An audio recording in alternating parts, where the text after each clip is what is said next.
Vamos.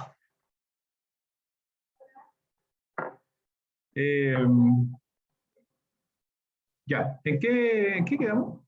¿Qué quedamos? Ayer estuvimos revisando la parte inicial de la teoría de placas, ¿ya? Para eso nosotros asumimos, ¿cierto?, un cuerpo volumétrico recto, ¿cierto?, de lados rectos, de dimensiones A por B por T. Y dijimos, ¿sabes qué? Para poder aplicar de forma más fácil el concepto de placa, vamos a definir un plano de referencia que va a estar localizado, bueno, estratégicamente en este sentido más teórico, justo en el plano medio de este volumen, en el espesor, ¿cierto? En el espesor. O sea, en T igual 0, ¿cierto? Pensando en que T medio es T medio hacia la superficie superior y menos T medio hacia la superficie inferior, nos da el espesor T, ¿ya? Y la fuerza distribuida, ¿cierto? Que en este caso particular que vamos a derivar, es una fuerza, una presión, digamos, una fuerza lateral que se distribuye en el plano A por B, ¿cierto? En XY, tiene coordenadas XY. No hay una fuerza en coordenadas Z.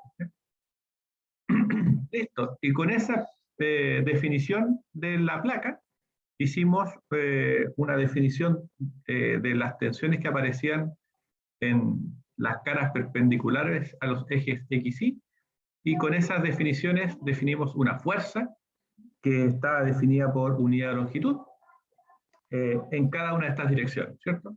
Y las llamamos NX, NY, NXY, y unas fuerzas, y esas son fuerzas en el plano, ¿cierto? En cada una de las direcciones por unidad de longitud, y una fuerza de corte fuera del plano, que se llama QX y QY, por unidad de longitud, ¿cierto? Que están fuera del plano, ¿cierto? Las fuerzas de corte, o sea, en dirección Z. Listo, y teníamos esas 5 fuerzas, y después dijimos, bueno, a ver, hagamos un equilibrio de fuerzas transversales, y llegamos a una ecuación diferencial que estaba definida tanto en X como en Y no en Z, ¿ya? Sin embargo, esa ecuación diferencial no era suficiente para poder determinar las 5 fuerzas incógnitas que aparecen en el sistema. Bien, entonces, lo que vamos a hacer ahora, vamos a hacer equilibrio, pero en la dirección fuera del plano, ¿ya?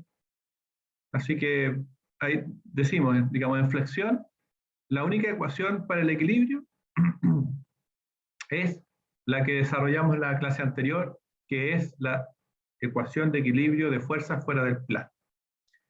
Pero ya entendemos que eso no es suficiente, porque la verdad es que en el espesor de la placa existen unas fuerzas, ¿ya?, que se distribuyen en cierta dirección, ¿ya? Se distribuyen. No es una placa que se idealiza, chiquillos, como una línea o eventualmente como una membrana, sino que esta placa tiene cierto espesor, por lo tanto la fuerza o la resultante de la tensión que nosotros definimos al inicio de la clase anterior se distribuye, ¿cierto?, en cierta área, ¿ya? Y para eso hay que considerarlo, porque estamos considerando que esto no se comporta como una membrana, sino que se comporta como una placa. Por lo tanto, tenemos ciertas fuerzas que se distribuyen de forma de flexión, ¿cierto? De flexión en la placa. Entonces, para eso, en vez de trabajar con fuerzas distribuidas, las vamos a reemplazar como una fuerza equivalente, ¿cierto? Una fuerza estática equivalente de fuerza y momento. O sea, volvemos a estática 1. Entonces, en la figura ustedes ven una sección transversal de la placa, definida las coordenadas X, Y Z, y muestra también el plano de referencia en Z igual 0. ¿Ya? Entonces, la fuerza neta que aparece en ese plano de referencia se calcula con el momento que produce la tensión de corte, ¿cierto?, que está perpendicular al plano X en la dirección Y por una distancia Z. Y es un momento. ¿Ya? Entonces, ese momento la llamamos tau XY por Z. ¿Ya? Ya. Ahora, ese momento, si ustedes recuerdan bien, el efecto que tenían esas fuerzas de corte que pasaban de la misma forma fuera del centro de corte, ¿cierto?, de una viga en la sección transversal, en este caso, esta fuerza de corte a una distancia Z genera un momento que para nosotros, que ya entendemos el fenómeno torsional, se llama momento torsional en placas. ¿Ya? Así que todos estos esfuerzos de corte que son perpendiculares a los planos y van en la dirección del eje, generan en el plano, ¿cierto?, generan torsión en la placa. ¿Ya? Así que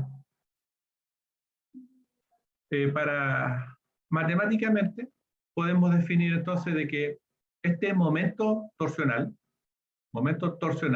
XY, será, para la figura que estoy mostrando, será el tau XY por dz por la distancia Z, integrado en el espesor. Y es negativo porque el momento, de acuerdo a nuestra convención de signos, es un momento horario. ¿Ya? Por eso es menos.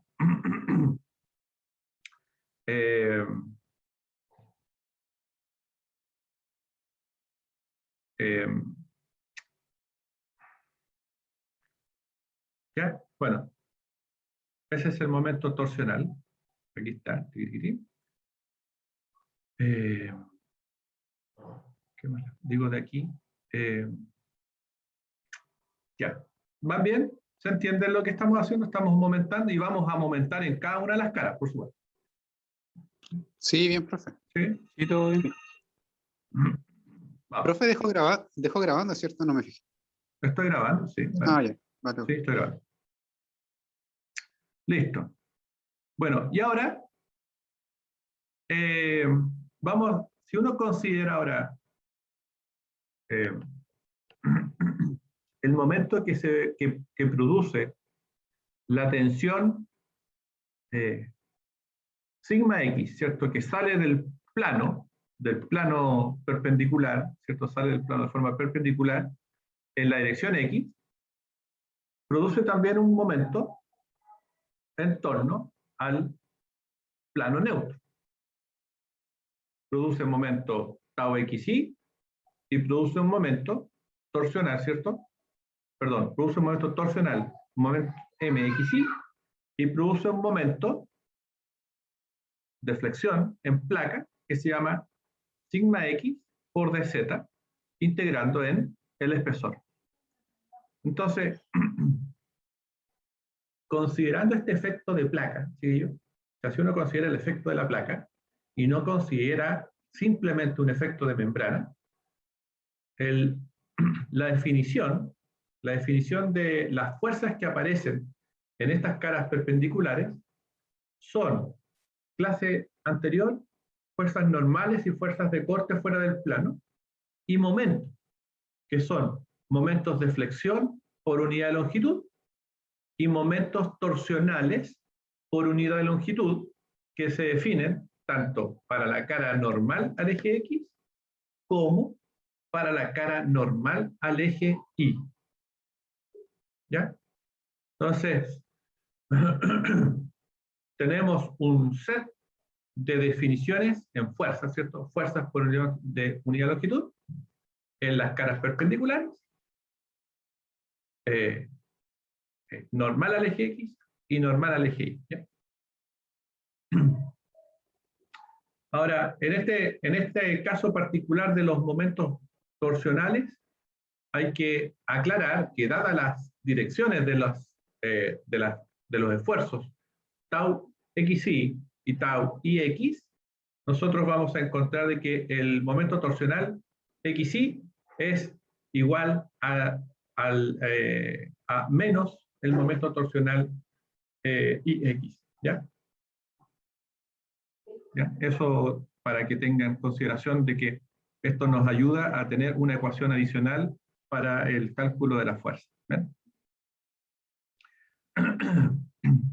Entonces, dada la definición de estos momentos resultantes, nosotros hemos encontrado 4 definiciones de momento. Momento xy, perdón, momento x, momento en y, momento xy y momento ix, ¿ya? En la percepción de que el momento ix no es igual al momento xy, ¿cierto? Es el negativo. ¿Ya?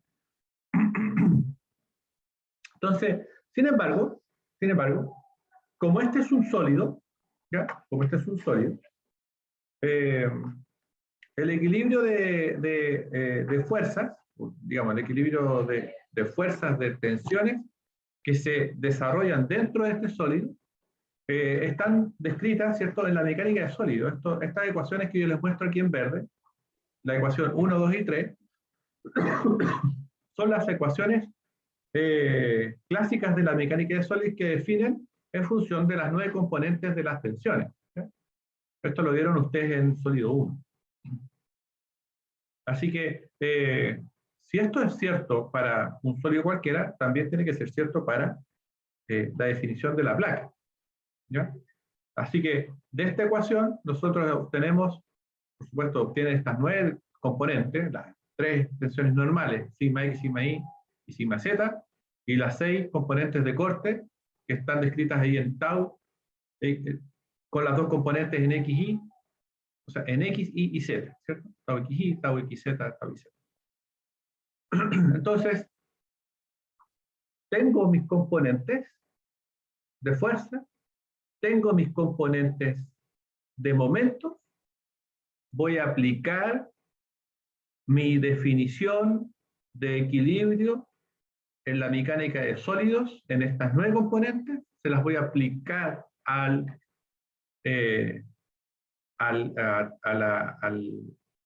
la teoría de placas. ¿Ya? Así que esto no es nada nuevo, ¿cierto? Esto es la definición clásica del sólido, del equilibrio de un sólido, así que voy a utilizar eso. Entonces, primero voy a tomar la ecuación número 3, y la voy a integrar. ¿Ya? Voy a integrar esta ecuación 3. Entonces me queda la derivada parcial en función de x de la integral del tau xz en dz. Aquí. ¿Dónde integro? En z. Por lo tanto, voy desde menos t medio a t medio. ¿Ya? Más la derivada parcial en y de la integral del tau iz en z. De menos t medio a t medio. Más la integral de la derivada parcial de z con respecto a z. Si integro en z, me queda sigma z evaluado, ¿cierto?, en menos t medio y t medio. ¿Sí? Y eso igual a 0. Ahora, esta cosa que está acá adentro, la integral del tau xz de z, nosotros la llamamos qx, ¿cierto? Esto que está acá adentro, nosotros le dijimos que se llamaba qx. Así que la derivada parcial con respecto a x de qx, nosotros la vamos a describir como qx, x. ¿Ya? Esta coma que está ahí, por si no la habíamos visto antes, que no lo recuerdo, parece que sí, es la primera derivada en función de x de la función qx. O sea, Deriva parcial de x de qx. ¿Ya? De la misma forma, nosotros hemos definido anteriormente que la integral del tau i z de z se llama qi. Así que con la deriva parcial en función de i, esta expresión nosotros la llamamos qi, i, que es la primera derivada parcial en i de qi. ¿Ya? Y ahora, esta expresión de sigma z evaluado en las caras superior e inferior, ¿ya? Hay que darle una vuelta. Hay que darle una vuelta a esta expresión de qué significa el sigma z evaluado en menos t medio y t medio. ¿Ya? Entonces, para eso, yo aquí les dibujé un monito, que muestra lo que pasa, ¿cierto?, en la cara superior y en la cara inferior. ¿Ya? Entonces, la idea es tratar de entender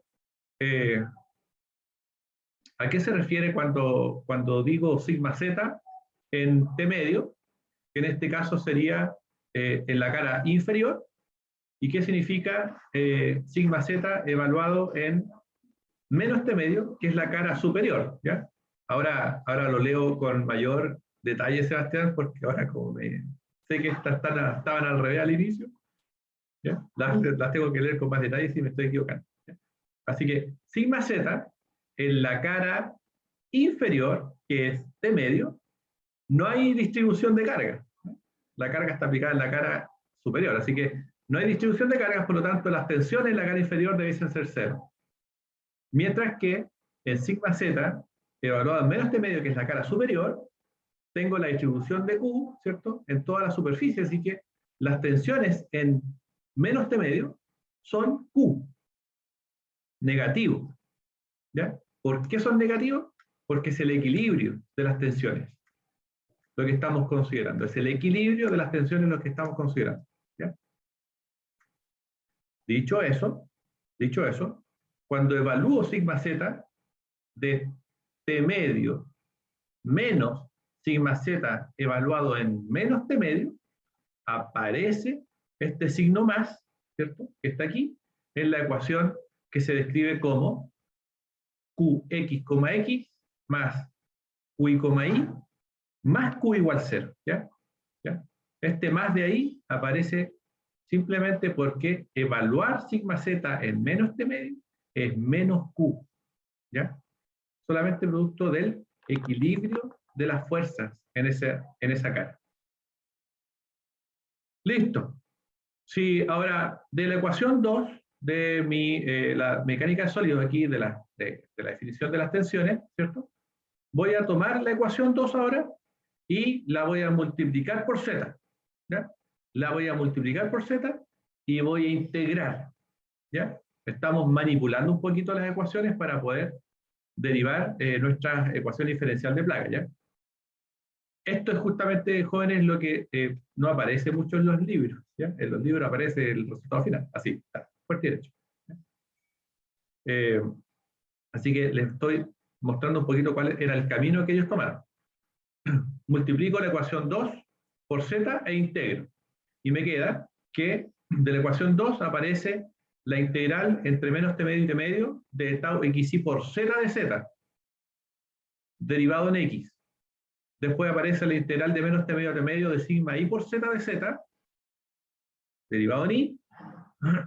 Y aparece la integral de z, o de tau i z por z de z, entre menos t medio y t medio. ¿Ya? Ya. Del primer factor, ¿cierto?, de la integral de menos t medio de tau xz a z, nosotros dijimos que se llamaba esto, se llamaba m, digamos, momento torsional de la placa, ¿cierto?, m y x. M y x. Así que esta expresión completa queda m y x, x. ¿Ya? De la segunda expresión, el sigma i por z se llama mi, que es el momento de inflexión en la cara perpendicular al eje y. Así que esta expresión derivada en i queda como mi, i. Ahora, esta expresión que está, la tercera expresión del z, tau y z, no la sabemos tratar todavía. Entonces lo que vamos a hacer con esta integral es integrar por partes. ¿Ya? Así que integrando por partes esa expresión, me queda que me queda mi x, x, ¿cierto? Que era el primer factor, mi, i, que es el segundo factor, más z, tau y z evaluado en el espesor, menos la integral de tau y z de z igual a 0. ¿Ya? Eso fue, estos dos productos aparecen al integrar por partes. ¿Se acuerdan? Integrar por partes, ¿cierto? ¿Chiquillo? ¿Más o menos? No, yo no recuerdo bien, profe, pero no creo que sea tan... No creo que me cueste mucho retomar. No, Al lo menos único que entenderlo. tiene que acordarse de una sola frase. ¿Se acuerda de la frase? Se las voy a decir y se van a reír, pero se van a acordar. ¿Cuál era la un día había una vaca? Sí, sí. Un día había una vaca Ese. con La la verdad es bestia que del yo me la informe. aprendí como un día fui a ver una vaca. Ya, pero es la frase Guillermo de la Vaca. ¿Ya? Entonces, con esa expresión, usted podía determinar cuáles eran las partes de esta integral. ¿Ya? Bueno, ahí está.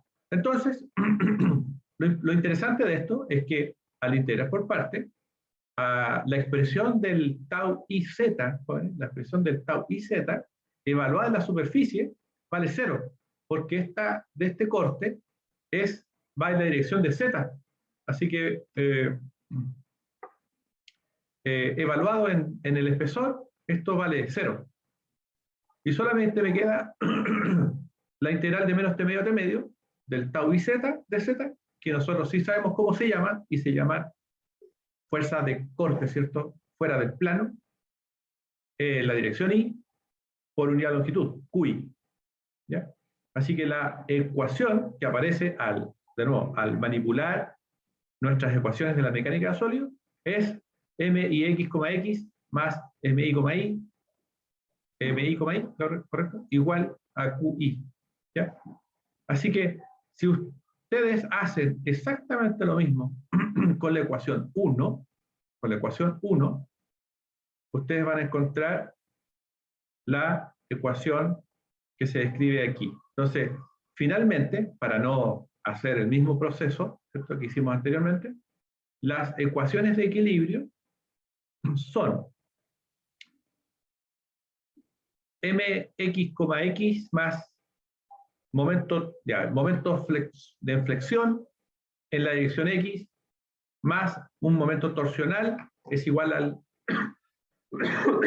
a las fuerzas de corte, ¿cierto? Todo por unidad de longitud. Recuerden que esto no estoy igualando momentos a fuerzas, por si acaso estoy igualando la derivada de los momentos a una fuerza. Luego la ecuación 2 queda mix, más mi, igual a qi, y de la primera ecuación que obtuvimos fue el qx, más qi, más q igual 0. ¿Ya?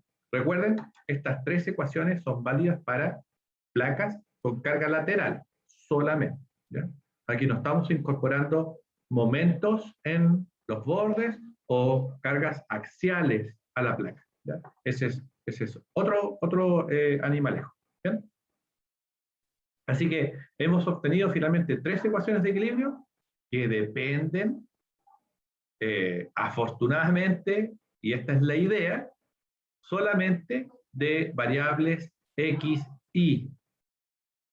Entonces, gracias a esta manipulación o esta definición de las variables, nosotros hemos podido obtener ecuaciones de equilibrio que dejan la tercera variable en z fuera del juego, lo que es muy, muy conveniente, no solamente tanto para la resolución manual de los problemas, sino que también para la resolución computacional. ¿Ya? Esto fue un gran paso para la eficiencia computacional, ¿ya? Y esto es el propósito de la teoría de placas, ¿ya? Ahora, lamentablemente, con estas tres ecuaciones es imposible resolverlas para 5 variables, ¿ya? Aquí recuerden que tengo a mx, mi, qxqi, mxi, ¿ya? Que podría haber una sexta cuando digo m y x, pero ya sabemos que una tiene una relación directa con la otra, así que son 5 variables, ¿ya? Y tengo solamente 3 ecuaciones. Entonces, ¿qué necesitamos hacer cuando el problema se transforma en un problema hiperestático? ¿Qué es lo que hacemos generalmente?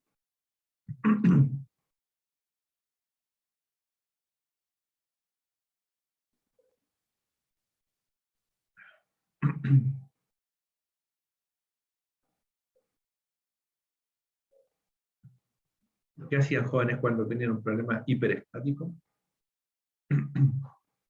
¿Cómo se resuelve?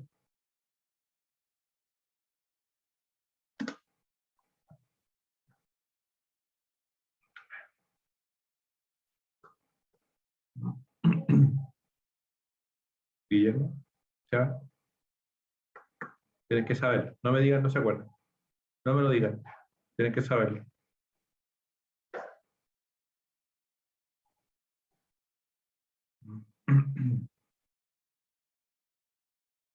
Vamos.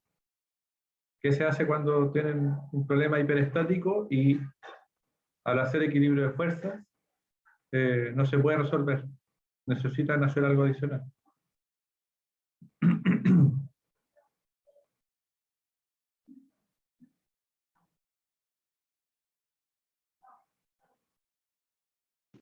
O sea, lo único que creo que recuerdo es el teorema de los trabajos virtuales, pero no sé si estará relacionado en este caso. ¿Y qué hacía con el trabajo virtual? Sí, se igualaba la esfuerzo interno con las cargas externas.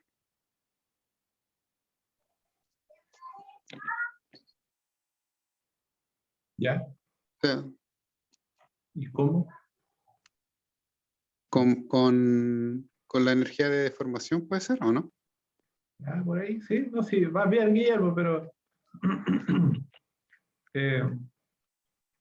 casi lo dijiste, de verdad. Pero ese es un camino en todo caso, ¿ya? Ese es un camino. Sí. Pero la verdad es que lo que estaba pensando yo era en que es necesaria la compatibilidad de formaciones, ¿ya? Efectivamente se hacen trabajos virtuales, pero ese es un camino, ¿ya? Pero había que hacer compatibilidad de deformación. Una cosa es el equilibrio de fuerzas y otra cosa es cómo compatibilizo la deformación que producen estas fuerzas en mis ecuaciones. ¿Parece? Entonces eso es lo que vamos a hacer ahora. Compatibilidad de deformación. Sin utilizar trabajo virtual. ¿Ya? Entonces, perdón, para compatibilizar, aquí. Entonces, este es nuestro problemilla. Nuestro problemilla es que tenemos placas sometidas a flexión, ¿cierto? Por producto de esta carga lateral. Tenemos ecuaciones de equilibrio que están fuera del plano, ¿cierto? Que son cargas, Qx, Qy y Q, están fuera del plano. Y obtuvimos 5 incógnitas, ¿ya? Entonces, de estas 5 incógnitas, nosotros no podemos, o no es suficiente, con mis ecuaciones, determinar el nivel tensional. O sea, si no tengo la fuerza, menos voy a tener las tensiones, ¿ya? Así que este problema se transforma en un problema estáticamente indeterminado. Igual que una viga con 2 apoyos postrados, ¿ya? Es lo mismo, ¿ya? Entonces, para eso necesitamos revisar qué pasa con los desplazamientos resultantes para poder hacer compatibilidad de deformación, ¿ya? Entonces, a este problema que vamos a revisar así, quizás un poquito superficial, quizás, ¿ya? Se le llama la teoría clásica de placas. Lo que vamos a ver ahora se llama teoría clásica de placas. ¿Y qué dice la teoría clásica de placas? dice que, bueno, efectivamente, los desplazamientos en cualquier punto de este sólido, que este es un volumen, ¿ya? La placa es un volumen, el desplazamiento en cualquier parte depende de una coordenada que se llama X y Z. Eso es a ciencia cierta, cualquier desplazamiento, donde sea que esté, dependerá dependerá de cómo se mueve ese punto en función de las coordenadas X y Z. Ahora, como ya lo hemos hecho anteriormente, si yo imagino de que esta placa es, o puede ser representada como una placa de referencia que está en el plano medio, ¿ya? Lo que vamos a hacer ahora es imaginar otra cosa.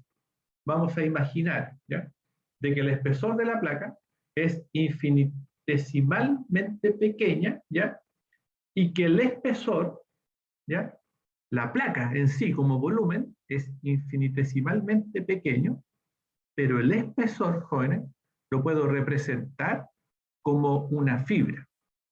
Póngale como un pelo de alfombra, si quieres, ¿ya? Entonces, voy a pensar de que esta placa está llena de fibras, así, una al lado de la otra. Pero que el comportamiento de este plano con fibras es igual al comportamiento de una placa. ¿Ya? Es una idea, es una concepción de cómo podríamos entender. ¿Ya? Entonces,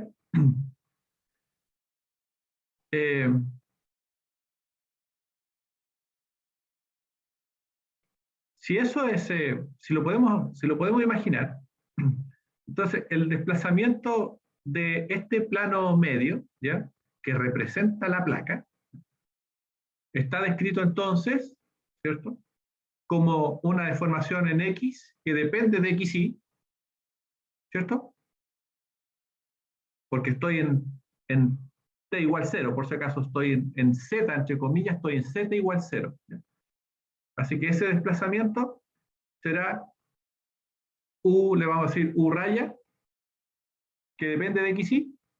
El desplazamiento en Y le vamos a decir que se llama B raya, que depende de XY. Y que esta deformación en Z, que se llama W raya, también depende de XY. ¿Ya? Entonces, idealmente, y esto no es todo por si acaso, idealmente lo que estoy haciendo es que la placa, así como lo hice para el equilibrio de fuerza, es un plano que está en Z igual 0, por lo tanto, todo su comportamiento en ese plano se describe solamente en dos coordenadas X y Y. Entonces define un problema en dos dimensiones. ¿Ya? Antes de ser deformado. ¿Ya? Entonces, si U raya es el desplazamiento de la superficie media en Z igual 0, mi pregunta es, bueno, ¿qué pasa en un punto que no está en la superficie y se deforma? Porque el punto que está en el plano medio, cuando se deforma, sus coordenadas siguen estando referenciadas al XY. ¿Ya? Esta es una deformación. ¿Cómo yo defino la deformación? Solamente va a ser en función de XY. ¿Ya? Así que ese punto del plano medio, cuando se deforma, también sigue estando en función de XY. ¿Ya? La pregunta es, ¿cuándo un punto que no está en esta superficie se deforma? O sea, un punto que está en X, Y, Z, ¿qué le pasa cuando se deforma? Entonces, a ese punto que se llama punto general, en la parte sin deformar, se llama X, Y, Z, y cuando se deforma, le llamaremos X más U, Y más B, Z más W. Esa nomenclatura se llama punto X, Y, Z deformado. Entonces ahora, el problema que estamos planteando, así como lo estamos describiendo, el problema será cómo puedo yo determinar una relación. ¿Cómo puedo determinar una relación de un punto que yo conozco que se llama B? ¿Ya? El punto B, jóvenes, en la figura es el punto B que pertenece al plano medio. Y lo relaciono con un punto A, que es un punto en el volumen X, Y, Z, ¿ya? De la parte sin deformar. Lo voy a relacionar. Le voy a decir, sabes que tú A vas a hacer B más algo. ¿Ya? Y los voy a conectar y los voy a definir en el sólido sin deformar. Por el otro lado, esa misma sección, esa misma fibra, ese mismo pelito, ¿ya? Esa misma pelito que le estaba diciendo antes, esa misma fibra, la voy a deformar, o sea, ya aplicada la carga, esta superficie en B, superficie de referencia, se curva y la fibra se deforma, de cierta forma, no lo sé, yo no sé cómo se deforma, pero se deforma, entonces el punto B pasa a ser una posición en B' y el punto A pasa a ser una posición en A', que es la posición deformada. ¿Ya? Entonces, listo.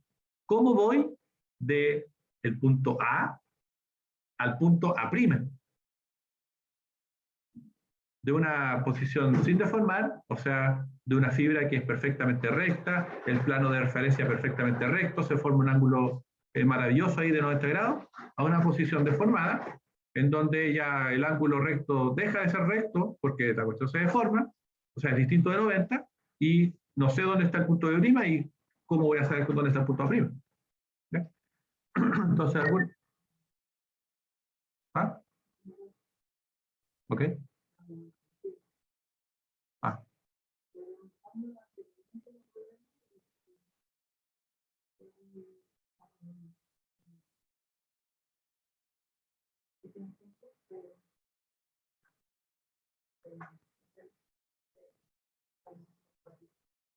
¿Llega?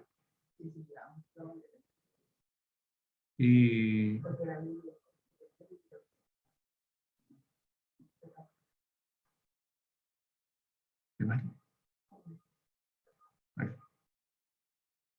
Ya. Entonces, esa es nuestra tarea. Entonces, lo que vamos a hacer es que vamos a conectar, ¿cierto? Vamos a conectar los puntos X y Z al plano de referencia, ¿bien? Y con ese plano de referencia vamos a trasladarnos a la función deformada en B', y con esa función B' vamos a intentar llegar de alguna forma al punto A', ¿ya? Ese va a ser nuestro camino, ¿ya? ¿Cómo? Siempre a través de esta fibra, ¿ya? A esta fibra del material, ¿ya? Ya.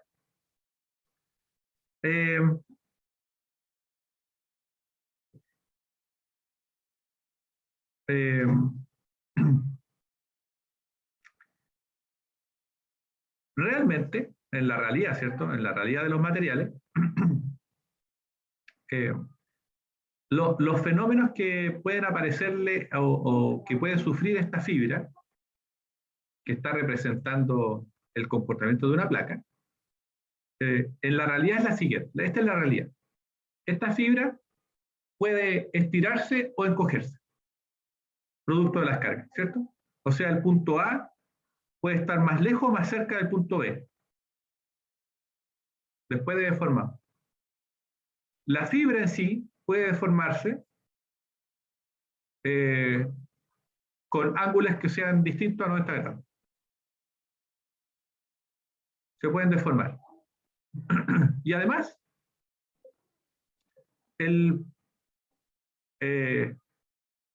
la fibra, por supuesto, si se deforma, no necesariamente tiene que mantenerse normal a la superficie.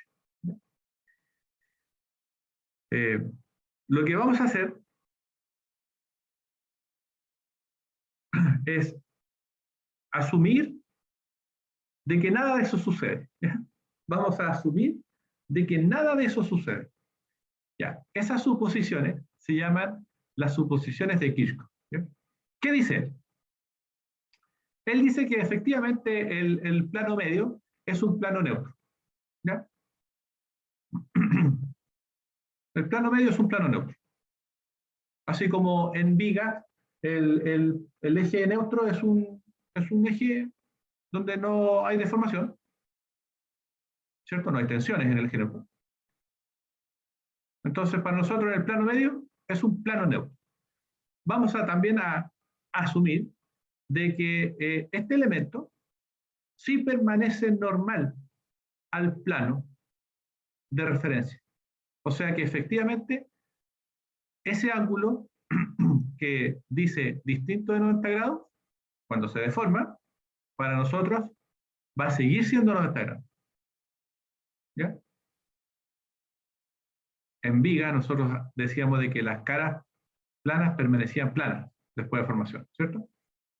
Y además vamos a decir de que la deformación unitaria, ¿cierto? Vertical en Z, vale 0, la vamos a ignorar.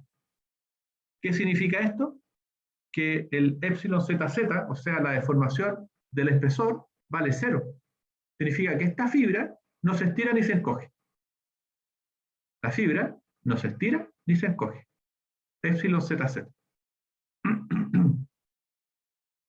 ¿Ya? Entonces, dadas esas suposiciones, entonces vamos a hacer lo siguiente. Entonces, si podemos conectar el punto A con el punto B a la superficie de referencia, ¿cierto? Entonces, después de esta deformación aplicada a la carga, deseamos conocer la posición del punto A en función del punto B'. Perdón, la posición del punto A' en función del punto B'. Entonces, pasar del punto A al punto B es fácil. Voy de una coordenada x, y, z a una coordenada x, y, 0. Conozco A y conozco B. Pasar de B a B', solamente tengo que decir, ¿sabes qué? A tu punto, muévelo como lo definimos en el primer set de deformaciones para el plano medio. O sea, vas a ir de la coordenada x, y, 0 a una coordenada x, y, w raya. Recuerden que la rayita eran las deformaciones definidas para el plano de referencia. ¿Ya? Así que al B', yo le voy a decir que se llama x, y, w rayita. La pregunta es, si conozco B' ahora, que de nuevo, ojo, es función de xy. Fíjense que B' está en función de xy, porque estamos asumiendo, lo que dice ahí en rojo, que asumimos solamente flexión y no hay deformaciones fuera del plano. ¿Sí? Así que B' está en función de xy. ¿Cuánto vale A'? ¿Ya? Entonces, para definir A', nosotros vamos a hacer lo siguiente. Fíjense en estos monitos de acá. En esos monitos de ahí. Esos monitos de ahí dicen, ¿sabes qué? En la posición sin deformada, el vector que va de B a A se llama vector normal y tiene coordenada 0,0,1 porque es un vector que va en la dirección 0. Y es normal. Es un vector unitario, perdón. Normal unitario. ¿Bien? Así que en la sección deformada también existe un vector. Porque recuerden que la fibra sigue estando en 90 grados con el plano de referencia, por lo tanto, entre B' y A' existe un vector normal, ¿ya? N', que no sé cuánto vale, ¿ya? Pero es un vector N'. ¿Bien? Y como epsilon ZZ vale 0, por lo tanto no hay acortamiento ni estiramiento de la fibra, entonces la distancia que hay entre A y B, que vale Z, se mantiene como distancia entre A' y B'. ¿Ya? Así que, así como está el dibujito, podemos definir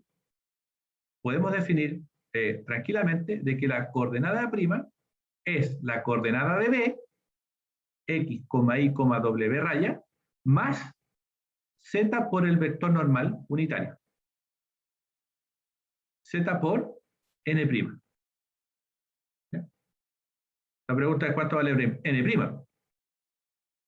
¿Cuánto vale n'? ¿Ya?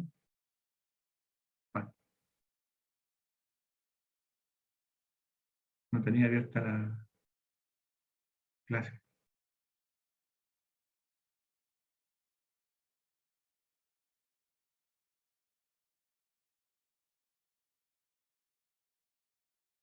Aquí. Ahí está, perdón. Ahí está. ¿Cuánto vale n'? Ahí está. Entonces, de alguna forma, tengo que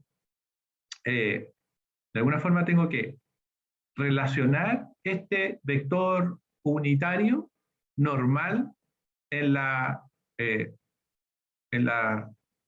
figura deformada con información conocida, que en este caso puede ser la deformación en Z, ¿cierto? Porque estoy en Z, que se llama W raya, que es nuestra deformación en función de XY del plano de referencia. ¿Ya? Entonces, sabemos que por condición de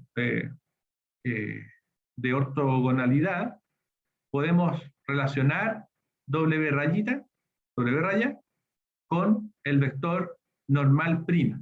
¿Ya? Eso significa que si yo derivo, ¿cierto? Derivo, o sea, la tangente en X de W raya, que se llama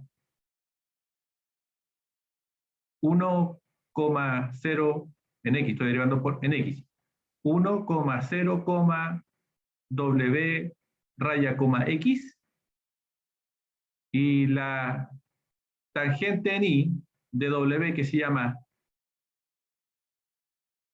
0,1, W, Y raya, son dos vectores que están en la superficie de referencia. Dos vectores que están en la superficie de referencia. Así que si hago el producto cruz, de esos dos vectores, ¿qué aparece? Aparece un vector normal, ¿cierto? Que sigue la misma dirección de n'. Si yo hago el producto cruz de estos dos vectores, aparece un vector normal en la dirección de n'. No digo que es n', digo que está en la misma dirección que n'. Así que, haciendo el producto cruz, yo reconozco que n' está en esa dirección. Así que si a este vector normal lo divido por su magnitud, voy a encontrar entonces el valor final de n'. ¿Bien? Así que esta definición de n', al igual que en deformaciones en viga, en donde nosotros asumimos ciertas cosas, ¿cierto? Para este caso también vamos a asumir otra cosa. Vamos a decir de que dada que las deformaciones en Z, o sea, W rayita, ¿ya?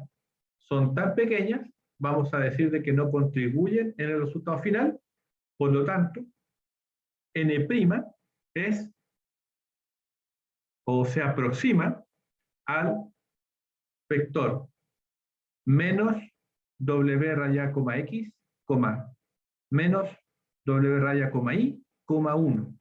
¿Ya? Vamos a hacer esa aproximación. Por lo tanto, dicho todo esto, cualquier coordenada en el espacio X, Y, Z, cualquiera que ella sea, se deformará como X menos, acá, vean ese vector, X menos Z por W, x, raya, que son función de x, y, ¿cierto? Coma, y menos z por w, y, raya, más z más w. Así que, dicho esto, nosotros tenemos que la deformación en U para cualquier punto, ¿cierto? Recuerden que se deformaba x más U y más B, Z más W, ¿cierto? Para nosotros definimos entonces que el campo de desplazamientos será U igual a menos Z por la primera derivada de W, B igual a menos Z por la primera derivada de W en I, y el W sigue siendo una función de x, y. ¿Ya?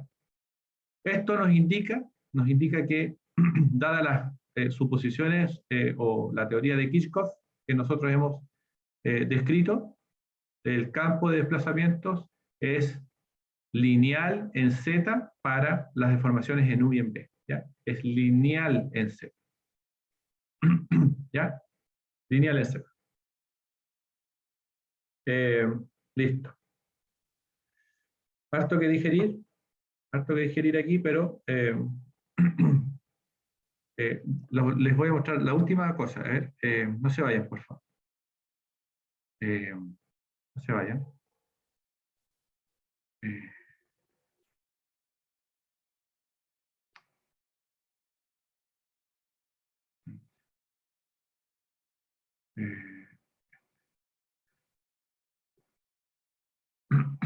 A ver.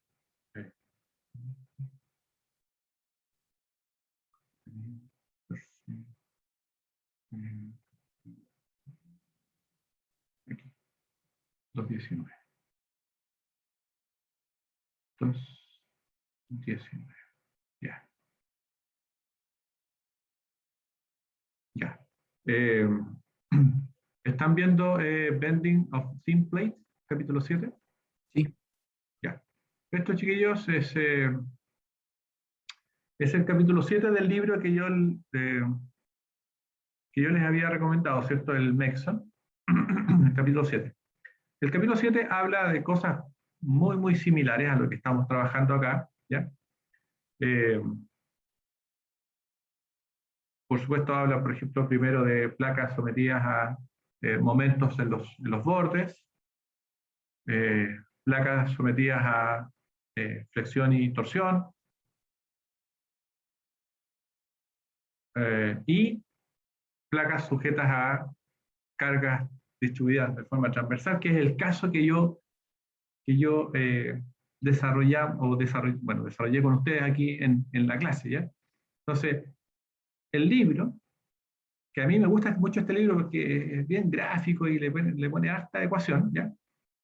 No muestra realmente dónde salen estas expresiones. O sea, nosotros hicimos equilibrio para llegar a esto, hicimos equilibrio para llegar a esto, hicimos equilibrio para llegar a eso.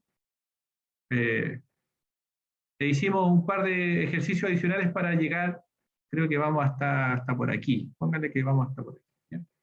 Lo que vamos a hacer en las próximas clases es poder llegar a estas ecuaciones que finalmente nos derivan a una ecuación diferencial de cuarto orden, ¿ya? Una ecuación diferencial de cuarto orden en x, y. Fíjense, la deformación de la placa W queda solamente en función de x, y. ¿Ya? Y vamos a definir quién es D, y finalmente, bueno, este operador que se llama el operador de Laplace, ¿cierto? Para hacer una expresión un poquito más pequeña, pero esto es, digamos, lo que hicimos en 2 clases, ellos lo hacen en, qué sé yo, en 2 páginas, ¿ya? Lo que nos queda para nosotros después la próxima semana es poder determinar las condiciones de borde, dar un par de ejemplos, y luego nos vamos a meter a hacer ejercicios o la tarea, la verdad, la tarea va a quedar definida en una programación en MATLAB para que puedan visualizar qué pasa cuando ustedes cambian condiciones de borde. ¿Ya? O sea, ¿qué pasa cuando tengo una placa con una carga lateral y restringo, por ejemplo, 3 lados de la placa en vez de las 4 lados? ¿Ya? ¿Qué pasa cuando cambio la condición a una empotrada y a simplemente apoyar? ¿Ya? Cosas así, esa va a ser un poquito la tarea de que ustedes se muevan un poquito con el código de PanLab. Yo les voy a pasar el código en todo caso, yo les doy dónde está el código y ustedes lo tienen que manipular solamente. Y la idea es que esta no es una tarea de MATLAB, sino que es una tarea de análisis de resultados. ¿Ya? Así que eso, ahí estamos. ¿Ya? Jóvenes, hoy día es miércoles. Nos vemos la próxima semana. ¿Próxima semana? Sí. ¿Cuántas semanas de receso se va? El 22. Sí, esta semana. Sí, Sí, sí, el queda la otra 22 creo semana de que. clase. Sí, la próxima semana es clase. ¿Listo? Ya, jóvenes. Gusto. Hasta luego, profesor. Vale, Que estén Nos muy bien. vemos. nos vemos. Adiós. Chao, chao. Chao, chao, Guillermo.